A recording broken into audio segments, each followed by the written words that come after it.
Hello प्यारे बच्चों, मैं महेंद्र सर आप सभी बच्चों का आपके अपने चैनल अध्ययन धारा पे स्वागत करता हूँ।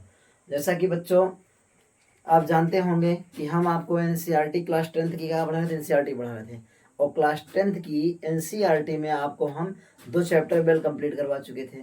कितने चैप्टर? 2 चैप्टर वेल कंप्लीट करा दिए थे। आज हम आपको एनसीईआरटी का चैप्टर का नाम क्या है? बहुपद। ये आपकी बेटा एक इंट्रोडक्शन क्लास होगी। इसमें आप जानेंगे कि बहुपद क्या होता है, बहुपद होता क्या है, बहुपद के प्रकार क्या हैं, आखिर ये बहुपद किसे कहते हैं। बहुपद से पहले भी कुछ बेसिक चीजें हैं, उनके बारे में आज हम आपको यहाँ पे इस क्लास में बताने जा रहे हैं। तो देखिए, सबसे पहले देखिए, आप बीजगणित पढ़ रहे हैं। ये बहुपद चैप्टर आप किसका आता है? बीजगणित का आता है। जो बहुपद चैप्टर है ये किस में आता है? बीजगणित में आता है। तो बीजगणित में अगर आप बहुपद पढ़ रहे हैं तो बहुपद पढ़ने से पहले आपको चर अचर का ज्ञान होना चाहिए। किन चीजों का बेटा? चर। ये चर क्या होता है, अचर क्या होता है। और जब आप इन चीजों को जानेंगे तभी तो आप आगे कर पाएंगे। देखिए, जैसे हम क्या बोले, इसमें लिखा हुआ है कि जिनका मान, क्या लिखा है? जिनका मान अनिश्चित होता है। जिनका मान अनिश्चित होता है उन्हें चर कहते हैं। अब अनिश्चित का मतलब क्या होता है? अनिश्चित लिखा है यहाँ पे, लेकिन अनिश्चित का मतलब होता क्या है? देखिए, अनिश्चित का मतलब ये होता है कि जिनका मान बदलता रहता है। समीकरण देखिए, समीकरण आगे देखेंगे आप। समीकरण में मतलब उनका मान क्या होता है? बदलता रहता है। जैसे आप कोई प्रश्न हल कर रहे हैं, जैसे आप हम यही करके दिखा दे रहे हैं। देखिए, जैसे यहाँ पे है आपका, जैसे आपके पास है, हमने क्या बोला? देखिए, चर के अंतर्गत जितने भी आपके अल्फाबेट होंगे, ए बी सी डी, ए से लेकर जेड तक, ये सभी अल्फाबेट आपके क्या कहलाएंगे? चर कहलाएंगे। क्या कहलाएंगे? चर कहलाएंगे। साधारण भाषा में आप ये बोल सकते हैं कि जितने भी ये अल्फाबेट हैं, ए से लेकर जेड तक, इनका मान अनिश्चित होता है। और ये क्या है? समीकरण के हिसाब से, संख्याओं के साथ बदलते रहते हैं। तो अब देखते हैं आप, अब एक एग्जांपल दिखाएंगे आपको ये कैसा होता है। जैसे मान लीजिए, जैसे आपके पास है 2x। क्या है बेटा? 2x बराबर 4 है। क्या हो गया? 2x बराबर 4 है। हम आपको x का मान सिद्ध करके दिखा रहे हैं कि ये x का मान निर्धारित नहीं होता है, न निश्चित होता है। ये समीकरण में जैसा दिया रहेगा उसके हिसाब से ये बदलता रहता है। जैसे 2x है, अगर हम कह दें कि x बराबर 4/2, देखिए x बराबर 4/2 कैसे हो जाएगा? ये गुणे में था, बटे में आ जाएगा। 2 चौके 2, 2 दूना 4। तो x का मान क्या आ गया बेटा? यहाँ पे 2 आ गया। x का मान क्या आया? यहाँ पे 2 आया। देखिए, अभी x का मान क्या आया? 2 आया है। लेकिन अगर आप दूसरा देख लीजिए, कोई और एक मान लेते हैं हम आपसे, हम कह देते हैं कि x + 1 बराबर 0। क्या कहते हैं? कि x + 1 बराबर 0। तो आप जानते हैं कि अगर कोई संख्या इधर प्लस में है, जब उसको आप पक्षांतर करेंगे, क्या करेंगे बेटा? जब उसको आप पक्षांतर करेंगे तो इधर क्या हो जाएगा? -1 हो जाएगा। अब देखिए आप यहीं पे, एक बार x का मान आपने देखा, एक बार x का मान 2 आया, लेकिन दूसरी कंडीशन में x का मान क्या आ गया? -1 आ गया। तो यही क्या है आपका? अनिश्चित होने का मतलब यही है कि इनका मान क्या होता है? बदलता रहता है। अगर यहाँ पे इक्वेशन ये थी तो ये इसका 2 मान आया था। अब यहाँ पे अगर ये समीकरण हो गया आपका, x + 1 हो गया, तो यहाँ पर इसका मान क्या आ गया? -1 आ गया। ठीक है बेटा, यही है कि मतलब क्या, अगर यहाँ पे a हो, b हो, y हो, z हो, a हो, कोई भी नंबर हो, इनका मान क्या होता है? बदलता रहता है। इसीलिए आप इन्हें क्या कहेंगे? अचर, सॉरी, चर कहेंगे। क्या कहेंगे? चर कहेंगे। तो चर के मान क्या है? बदलते रहते हैं। ये हो गया आपका, आई थिंक आप समझे होंगे। अगला देखते हैं। अब अगला क्या है बेटा? आपके पास अचर है। अगला क्या है आपके पास? अचर। अब अचर क्या होता है सर? देखिए, अचर का मतलब ये होता है कि जिन संख्याओं का मान निश्चित होता है, जिन संख्याओं का मान निश्चित होता है, वे सभी संख्याएं अचर कहलाएंगी। जिन संख्याओं का मान निश्चित होता है वे सभी संख्याएं क्या कहलाएंगी? अचर कहलाएंगी। जैसे हम आपसे कह दें कि 2, ऐसे कह दें आपसे कि 2 है यहाँ पे, 2 ये क्या है? 2 आपका क्या है? निश्चित मान है। 2 क्या है? जितने निश्चित मान है। या तो आप ऐसे बोल दीजिए कि जितने भी अंकीय मान होते हैं, अंकीय मान का मतलब 1 से लेकर अनंत तक, जितने भी अंकीय मान होते हैं वे सभी क्या होते हैं? निश्चित होते हैं। और निश्चित अंकों को ही आप अचर कहते हैं। ठीक है।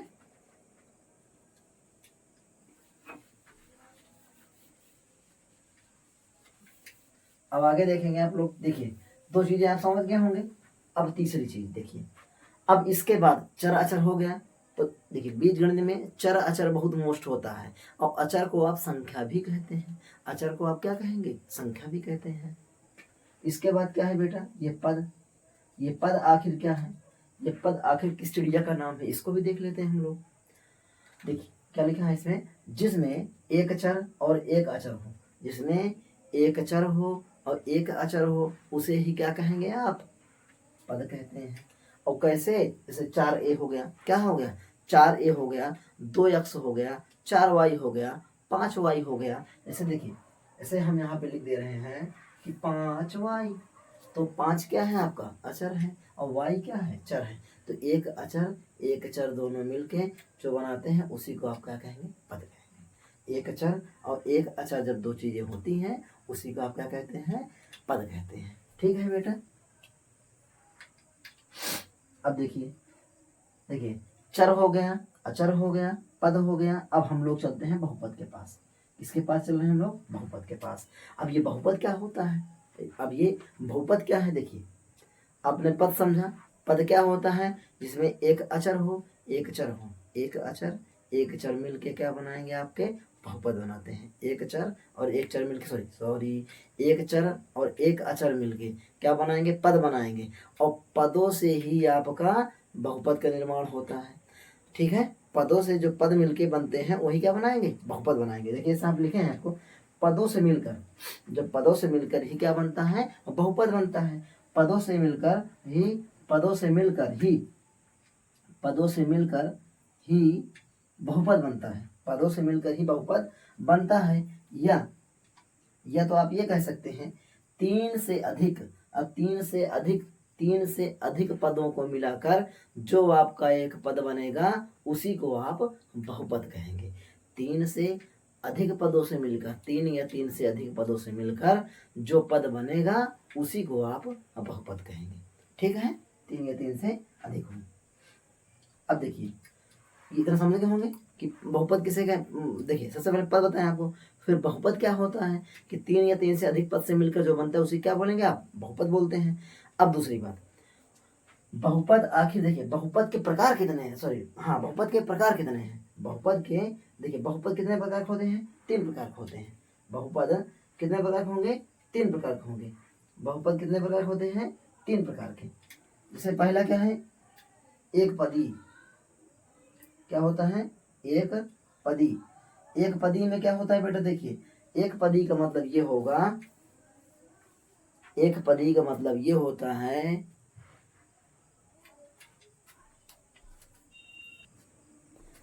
एक पदी का मतलब ये होता है कि जिसमें सिर्फ एक ही पद हो।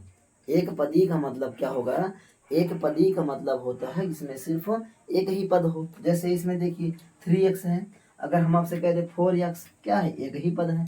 5x क्या है, एक ही पद है। 6x क्या है, एक ही पद है। तो इस तरह का जब कोई पद रहेगा तो उसको आप एक ही पद बोलेंगे।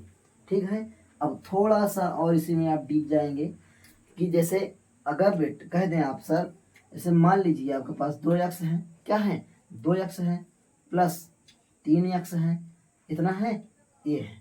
अब आपसे कह दें कि 2x प्लस 3x एक पदी है कि द्विपदी है कि बहुपद है, तो आप ये बताएंगे कि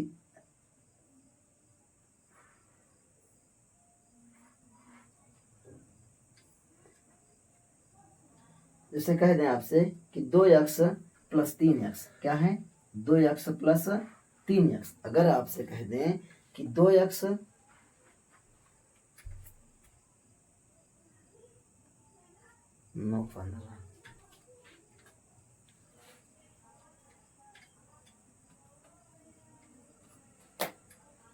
यदि आपसे कह दें हम कि एक पदी क्या हो, द्विपदी क्या होता है, त्रिपदी क्या होता है।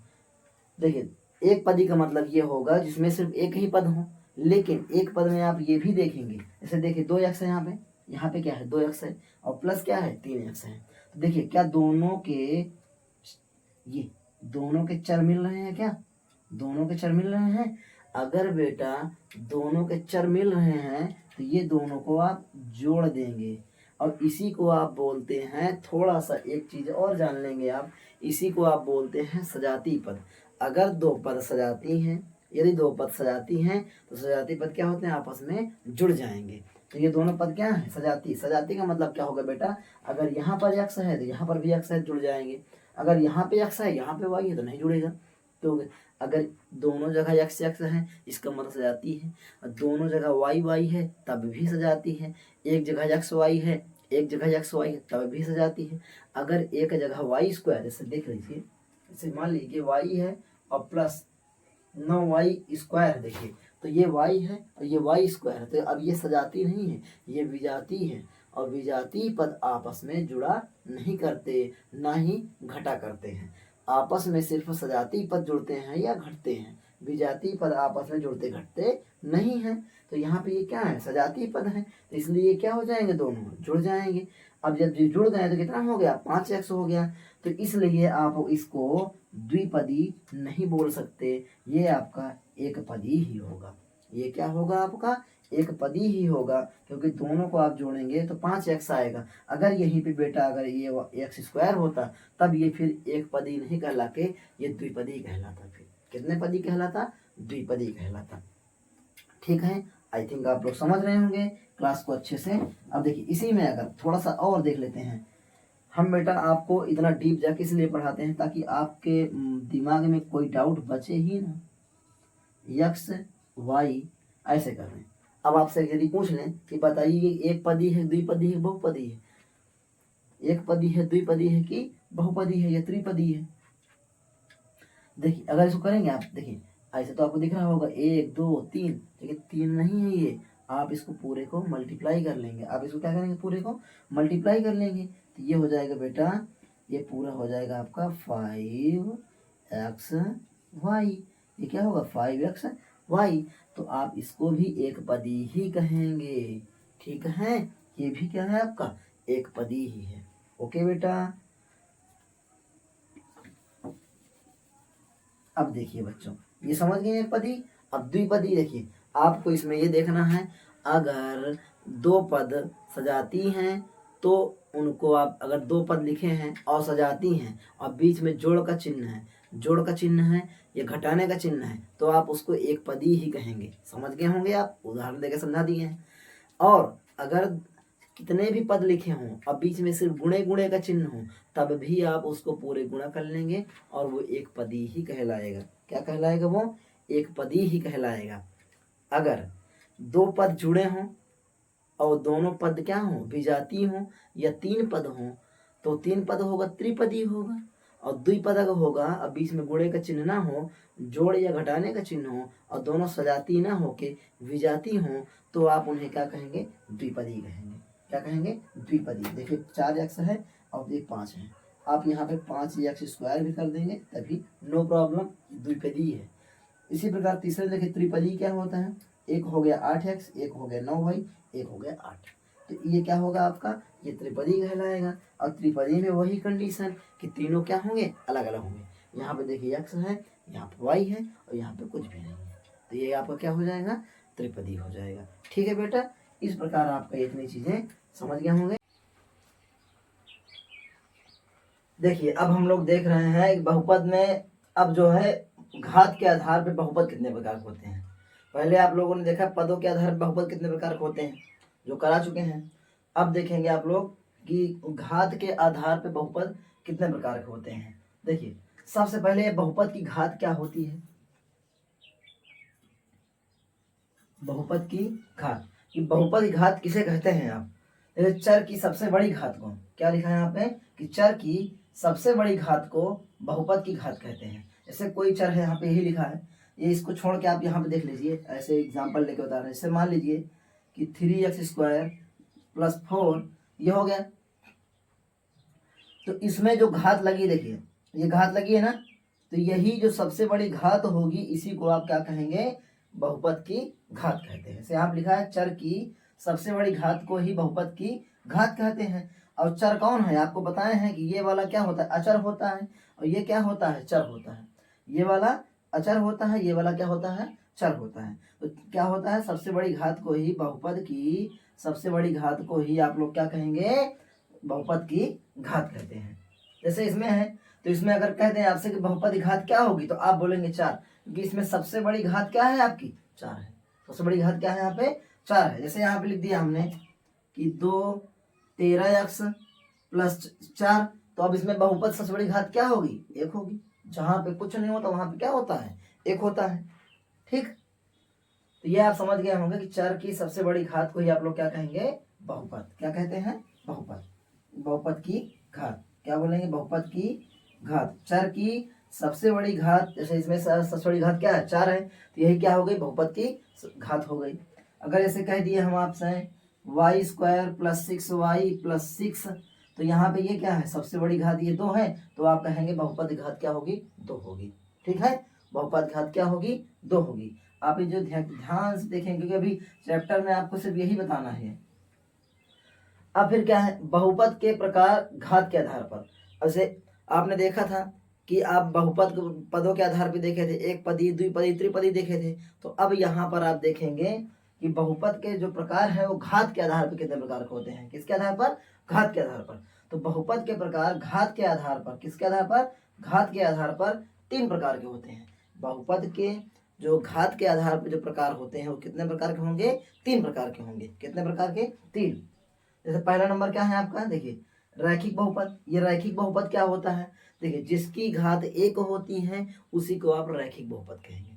जिसकी घात, जिसकी सबसे बड़ी घात, जिस बहुपद की सबसे बड़ी घात 1 हो, जिस बहुपद की सबसे बड़ी घात लिखना हो तो लिख दीजिए, जिस बहुपद की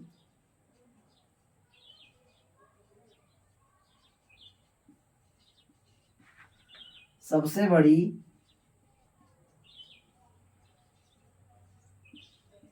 घात 1 हो, जिस बहुपद की सबसे बड़ी घात 1 हो उसे ही आप क्या कहेंगे रैखिक बहुपद कहेंगे। कौन सा, रैखिक बहुपद, रैखिक बहुपद। ठीक है, अब इसको नीचे वाला है देखिए जैसे जिस बहुपद की सबसे बड़ी घात 1 हो उसे आप रैखिक बहुपद कहेंगे। जैसे एग्जांपल देख लीजिए यहाँ पे, जैसे एग्जांपल हम ले लेते हैं इसका, इस वाले का एग्जांपल लेंगे। जैसे एग्जांपल ले लिए हम आपके सामने 3x प्लस 4, तो सबसे बड़ी घात क्या है इसमें चर की, ये है। जिस बहुपद की चर की सबसे बड़ी घात, जिस बहुपद के चर की सबसे बड़ी घात, चर लिखेंगे, चर की, जिस बहुपद की चर की सबसे बड़ी घात 1 हो। जैसे यहाँ पे चर क्या है x है और इसकी सबसे बड़ी घात यहाँ पे क्या है 1 ही है, तो ये क्या होगा आपका रैखिक बहुपद होगा। जैसे मान लीजिए यहाँ पे 9y प्लस 9 है, तो सबसे बड़ी घात क्या है आपकी 1 है। लिख दिए यहाँ पे सिर्फ y, तो y है तो इसकी सबसे बड़ी घात क्या है 1 है। जिसकी घात कुछ नहीं लिखी होती है उसकी घात हमेशा क्या होती है 1 होती है। तो ये क्या है आपका रैखिक बहुपद है, ये भी क्या है रैखिक बहुपद है, ये भी क्या है रैखिक बहुपद है। ठीक है, अब अगर कहे द्विघात बहुपद, अब जिस चर की सबसे बड़ी घात 2 हो, जिस चर की सबसे बड़ी घात 2 हो, जिस चर की सबसे बड़ी घात 2 होती है उसे आप द्विघात बहुपद कहते हैं। जैसे यहाँ पे अब डिफिनेशन आप समझ लीजिए, कहीं पे यही है, सेम टू सेम यही है, बस यहाँ पे जहां पर 1 है यहाँ पे 2 कर देना, अगले वाले में 3 कर देंगे। इसका एग्जाम्पल जैसे ले लेते हैं हम द्विघात। जैसे मान लीजिए आपने ले लिया कि 2x² 3x² plus 3x plus 4, तो ये सबसे बड़े देखिए यहाँ पर तो ये क्या है अचर है, ये क्या है अचर है, ये क्या है अचर है। जो भी न्यूमेरिकल नंबर वाले मान होंगे वो सब क्या होते हैं अचर होते हैं। तो यहाँ पे x की घात 1 है, यहाँ पे x घात 2 है, तो अगर इस जिसमें x की घात हो चाहे y की घात हो, आप सीधा ऐसे बोलेंगे कि चर की सबसे बड़ी घात। तो यहाँ पे चर की सबसे बड़ी घात क्या है 2, तो इसका मतलब ये द्विघात बहुपद है। अगर चर की सबसे बड़ी घात 2 है तो वो आपका कहलाएगा द्विघात बहुपद। ऐसे आपके सामने यही कह जाए हम कि 7y², अब इससे 7y² लिखा है तब भी ये आपको क्या कहलाएगा द्विघाती बहुपद। ये भी है क्या होगा ये द्विघाती बहुपद है, क्योंकि घात क्या है सबसे बड़ी घात क्या है 2 है। ठीक, आई थिंक समझ गए होंगे। और चाहे जो भी रहे इसमें, अब जैसे त्रिघात बहुपद क्या होता है, जैसे त्रिघात बहुपद में क्या होता है कि जिसकी सबसे बड़ी घात क्या हो 3 हो। त्रिघात बहुपद में क्या होता है जिस चर की, जैसे मान लीजिए कोई चर हमने ले लिया यहाँ पे 4x³ plus 5x² plus 3x plus 3x plus 1। तो ये क्या होगा, देखिए यहाँ पे घात 1 है, यहाँ पे घात 0 है, यहाँ पे घात 1 है, यहाँ पे घात 2 है, यहाँ पे घात 3 है। यहाँ पे कोई चर नहीं है तो यहाँ पे क्या है, अचर है। चर तो है ही नहीं, तो यहाँ पे चर की यहाँ पे घात क्या है, चर तो नहीं है ना, तो यहाँ पे क्या है, अचर है, तो इसको आप छोड़ दीजिए। यहाँ पे आइए, इसकी घात क्या होगी 1, इसकी घात क्या होगी 2, इसकी घात क्या होगी 3। तो सबसे बड़ी घात क्या है 3। जब सबसे बड़ी घात 3 है तो इसको आप बोलेंगे त्रिघात बहुपद। क्या बोलेंगे, त्रिघात बहुपद। जैसे आप बोल दें आपसे इसमें कैसा है सब, एक किस प्रकार का समीकरण है, बोले त्रिघाती। क्या है, त्रिघाती। अब इसे और ले लेते हैं, इसे आपके सामने y³ + 4। तो अगर ये सिर्फ इतना ही लिखा है तब भी ये त्रिघाती बहुपद है। आपको सिर्फ x y की घात देखनी है, x y की घात देखनी है। और जब भी होगा ये पूर्ण अंक रहेगा, आधा रूट के अंदर नहीं रहेगा। समझ गए ना, ये हो गया आपका, ये आपका त्रिघाती बहुपद हो गया। अब ये क्या होता है कि बहुपद के शून्य क्या होते हैं।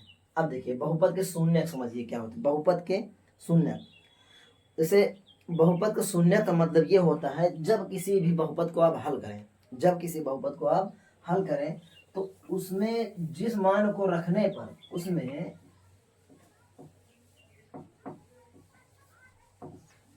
बहुपद कह रहे हैं कि उसमें जिस मान को रखने पर बहुपद का मान शून्य हो जाए, जिस मान को रखने पर बहुपद का मान शून्य हो जाए वही उस बहुपद का शून्य कहलाएगा। जिस पद किसी भी बहुपद में आप कोई मान रख रहे हैं और उस मान को रखने पर बहुपद का मान शून्य हो जाए उसे आप बहुपद का शून्य कहते हैं। जैसे देख लीजिए यहाँ पे मान 1 रखेंगे, क्या रखेंगे 1, तो 3, 1 का स्क्वायर -3 और 3 कम 3 हो जाएगा -3, ये हो जाएगा 3, 3 में से 3 क्या आ गया 0। इसका मतलब इस बहुपद का एक क्या है, शून्यक है। इसका मतलब ये हुआ कि एक जो है इस बहुपद का क्या होगा, शून्यक होगा। एक जो है, एक क्या है, इस बहुपद का शून्यक है। तो किसी भी बहुपद में अगर जिस मान को रखने पर बहुपद का मान शून्य हो जाए उसी को आप क्या बोलेंगे, बहुपद का शून्य। ठीक है।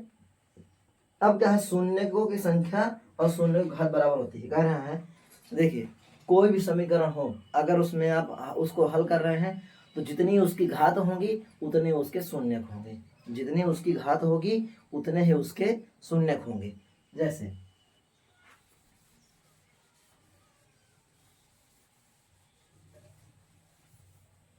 मान लीजिए यहाँ पे कि 3x² - 2x² -4 है। इसको जब सॉल्व करने जाएंगे शून्यक निकालेंगे आप, तो कैसे निकालेंगे, देखिए 2 घात है इसकी, 2 घात है 2 शून्यक, 1 घात है 1 शून्यक, 3 घात है 3 शून्यक। शून्य का मतलब कि उस बहुपद को शून्य करने के लिए उसके 3 मान पॉसिबल हो सकते हैं। तो यहाँ पे देखेंगे आप, यहाँ पे देखिए जैसे इसको करने जाएंगे आप, 2x² बराबर क्या हो गया, 4 हो गया। जब इसको सॉल्व करेंगे तो x² बराबर क्या हो जाएगा, 4 हो गया, 4/2 कट गया, तो x² बराबर क्या हो जाएगा आपका, आ गया 2 आ गया। तो लेकिन जब स्क्वायर को पक्षांतर करेंगे आप, इसका क्या आएगा, प्लस माइनस के अंदर ये क्या हो जाएगा आपका √2। मतलब ये हुआ कि जो बहुपद है x, इसके 2 मान होंगे आपके जो बहुपद को शून्य करेंगे। ये तो आप बोल सकते हैं एक तो होगा √2 और एक होगा -√2।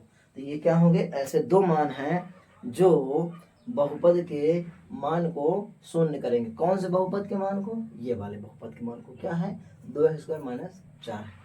ठीक, इसी प्रकार आप ये समझ सकते हैं कि जितने शून्यकों की संख्या, मतलब शून्य संख्या से शून्य कितने है, 2 हैं, उसकी घात 2 होगी। अगर उसकी घात 3 है तो उसके शून्य 3 होंगे, उसकी घात 1 है तो उसके शून्य 1 होंगे। इसी प्रकार आप सॉल्व कर लेंगे। ठीक है बेटा, अब हम लोग देखते हैं दूसरी चीज।